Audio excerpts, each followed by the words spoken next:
good morning. It is, of course, that time of the week again, start of another working week. Up nice and early. It is just gone 6 o'clock.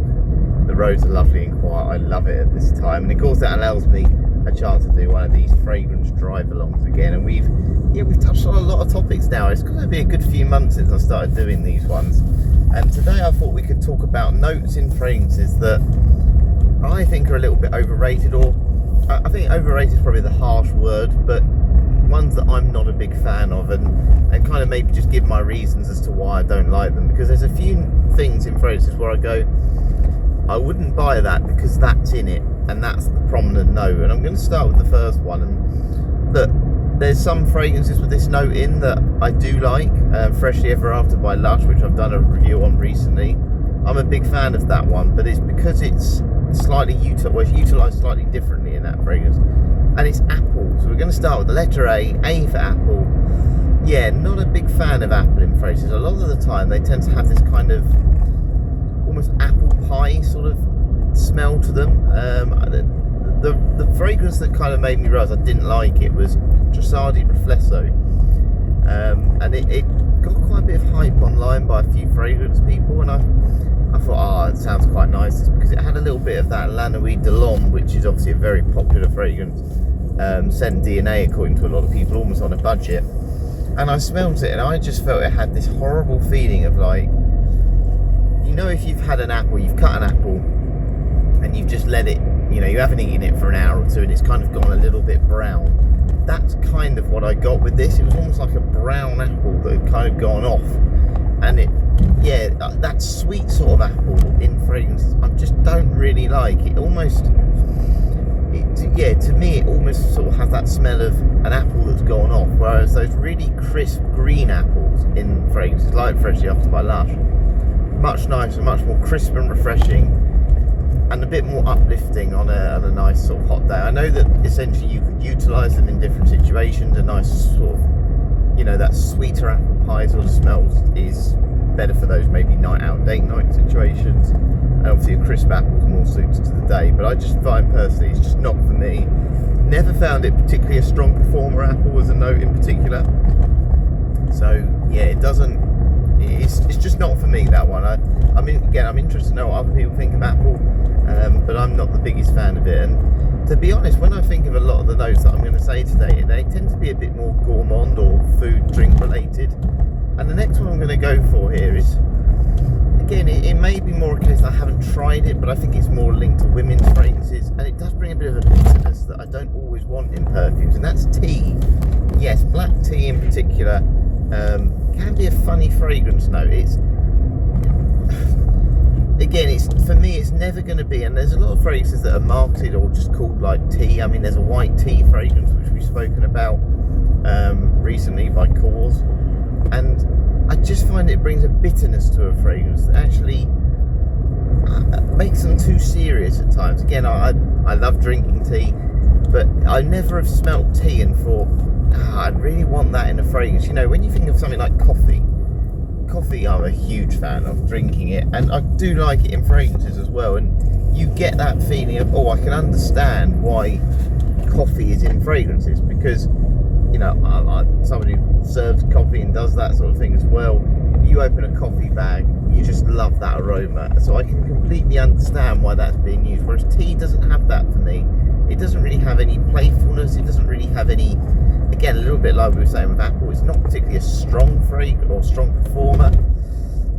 Interesting one. Again, more marketed towards women, and maybe that's potentially why I'm not a fan. I feel like if you're going to have tea in fragrances, it's kind of to supplement something else that's maybe better, if that makes sense. So we'll then go on to the third one. Now, this is probably a really obvious one. I'm going to move away from the sort of gourmand foodie one for a second. That's leather. Leather for me is it's a love-hate. I appreciate leather in fragrances. Look, leather is one of those things where I can see why it was popular in its time. You know, back in the day when it was more alpha male type fragrances, you know, strong piney scents, leather jacket, that's what's kind of seen as the thing to wear. But obviously over time things have become a lot sweeter, things have become more unisex, And I just think as a result, a lot of these so-called, you know, old school notes or divisive notes, whatever you want to call them, they have been phased out. And for me, leather is just one of those. The thing with leather as well is, in contrast to the other two we've said about, it's so strong. Leather is one of those notes where you go, wow, I can detect that in the fragrance. Even if it's not particularly an expensive fragrance, the leather will kick through. And yeah, again, for someone who doesn't really want that in their notes, you're not going to buy a leather fragrance because of that reason. And again, I'm someone who, I said, I appreciate it in fragrances, but it's not my number one choice, that's for sure. And that's probably, to be honest, the same reason I wouldn't go for oud. So I'll mention oud very briefly. Can be a little bit skanky, a bit animalic. It had a bit of hype at a time, and it you know, it's in both men's and women's fragrances, but the only time I've ever really enjoyed oud in a fragrance is when it's not really prominent. So oud 24 Hours, which is a black orchid clone, it says it has a bit of oud in. Do you detect it? No, it just smells more like those dark florals in that fragrance. And I've also had one called Oud Touch by Frank Olivier, and again, that one was more prominent on the rose, as Boss Bottled Oud was to me. And again, Boss Bottled Oud was kind of more of an entry level oud scent, nothing too skanky. It's that skanky oud I don't like. Another one, Myrrh. So again, I've probably had myrrh in more fragrances than maybe I actually realised, but there was one where I had it as the prominent thing, the selling point of the fragrance, and that was Acqua di Parma Mirror. Now, Mirror, I believe, has been discontinued as well, and probably for good reason. This one had a bit of a citrus note in it, but it also had this kind of balsamic vinegar smell, and I think that was obviously the myrrh playing a part there. And it was so balsamic, and it just felt like you kind of, say you had fish and chips, and you've just downed this really, really dark, vinegar, alongside this like lemon that you'd mixed with it as well. You sometimes put lemon on fish, don't you? And it just made this very hard to wear fragrance. Now, I bought it, in defense of it, I bought it for my birthday with Sandalo, which is the other Acqua di Parma fragrance, which is still going, which I absolutely love, which I want to get again. And it was for my birthday. It might have been my 23rd, 24th birthday. And of course, at the time, I was working as a sports coach. So I never really had what I'd say a perfect time to wear that fragrance. And I was still quite new into smells then. So, you know, my opinions have changed on certain scents in that time.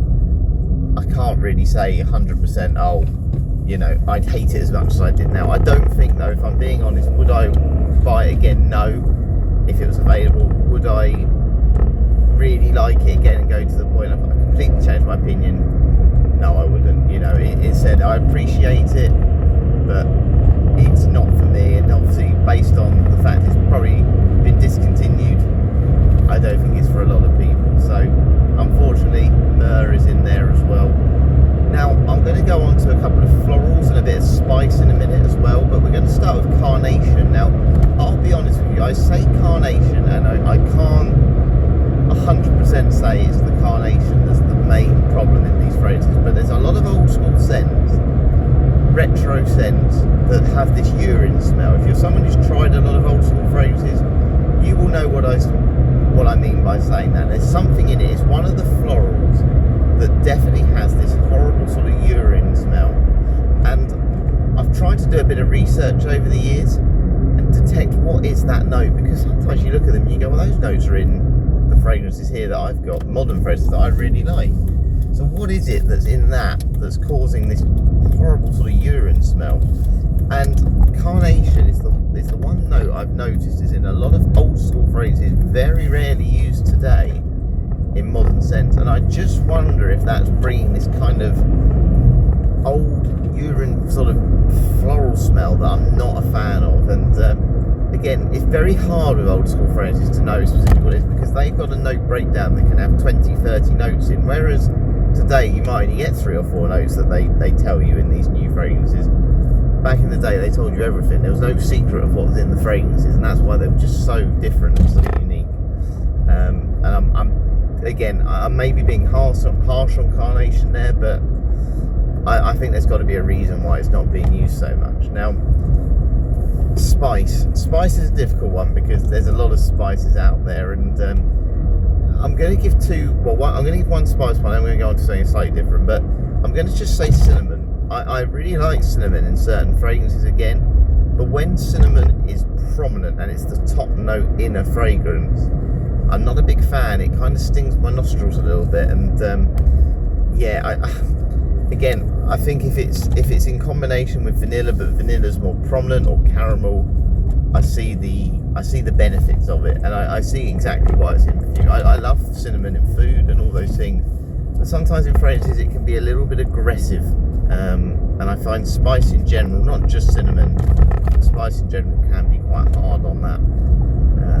I'm going to then go on to another one, which is actually a note I do like in perfumery, but only if it's utilised in a certain way, and that's Vetiver. Now, I have had a few smoky Vetivers in the past. Encre Noir à l'Extrême is probably the most prominent one I've had. And I'll be honest, maybe it's more I just don't like that fragrance, but it's kind of got this old library book smell to it. Very serious, very grown up, more smart casual. And sort of dress up as well, but I always think of it like a librarian wearing an Encre Noir because it's almost got the smell of books. And again, I'm not the biggest fan of smoky scents, but clean Vetiver like Tom Ford Grey Vetiver I really love. It's got that soapy vibe. There's something slightly inky with it, so again it's a fine line. I'm not saying it's my favourite smell. I think even if you took a bit of that inkiness out of it in Grey Vetiver and put a slightly more orangey citrus in, it might be better, but Grey Vetiver's got something that I really like, and obviously being Vetiver prominent, it's great. And yeah, it's just that sort of more smoky Vetiver that I'm not the biggest fan of. I've got time to do one more, so I realised I've actually slated a lot of notes here today, haven't I? What one do I pick for the last one? Got two in mind. Do I do them both?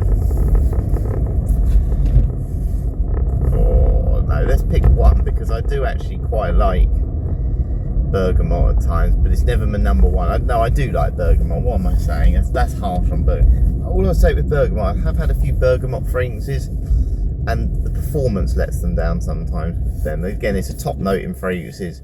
Sometimes I just wish it had a bit more bite about it. Last one, let's go clove. Now, I actually have had some fragrances that have got clove in that I really like. I believe the one I'm wearing today, actually, Yognog, has a bit of clove in. But I've also smelt it in fragrances that just maybe aren't for me. I believe Pumpkin Spice by Lush has clove in. It's quite divisive. You've got to be someone who quite likes those sort of seasonal, sort of Christmas holiday season type smells. I think for me, probably the reason I'm not a biggest fan of it is I feel like it's quite limited. I can only wear it for certain occasions. Again, we just touched on bergamot, where I think I wish it just had a bit more kick about it at times. Whereas this one's the opposite. I don't think clove gives you enough. It's very detectable in fragrances, but that limits when I really want to buy it. So if I see clove in a fragrance, I think I might only be able to wear it for like 2 or 3 months a year for what I want to do. And again, I think it does come down to how you dress and what you do. And obviously I'm someone who very much likes being in sporty gear, comfortable gear. And yeah, I'm still at that age where, I'm relatively young. I don't maybe fancy some of those more serious older scents so much yet. But of course, with my birthday coming up, you never know. There will be a fragrance I will be buying for my birthday. I haven't decided that yet. Maybe next week's video we can talk about the contenders for my big birthday buy for my 30th. But yeah, I hope you've enjoyed this one today, and yeah, I'll catch you later.